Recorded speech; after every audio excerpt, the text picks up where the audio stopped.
Bonjour à tous, le but c'est de vous parler du traitement du cancer du pancréas.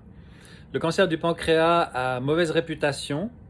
mais on a fait des progrès immenses ces dernières années, notamment grâce à la concentration des cas dans des centres experts, comme par exemple tous les hôpitaux universitaires suisses et quelques grands hôpitaux. On a massivement augmenté la survie à 5 ans de la prise en charge du cancer du pancréas et on a bien diminué les complexités des opérations et les complications post-opératoires.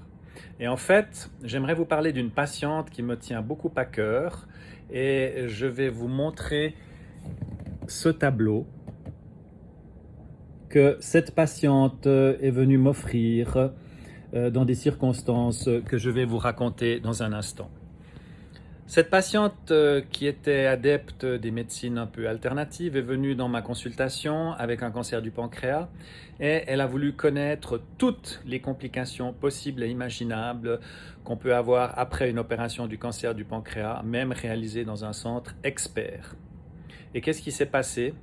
Eh bien, après l'opération, qui était pour une tumeur déjà avancée, elle a fait toutes les complications que je lui avais décrites. Elle est restée 3 mois dans le service, je lui rendais visite pratiquement tous les jours, nous avions des excellents échanges, elle s'est très bien remise et elle a finalement pu rentrer à la maison et reprendre, après quelque temps de réhabilitation, une vie complètement normale.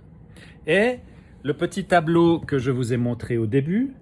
eh bien, cette patiente charmante est venue me l'offrir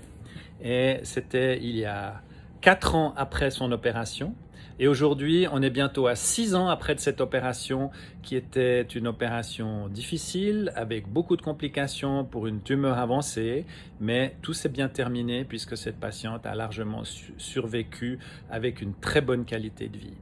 Donc le message, c'est que certes, le cancer du pancréas est un cancer difficile, est un cancer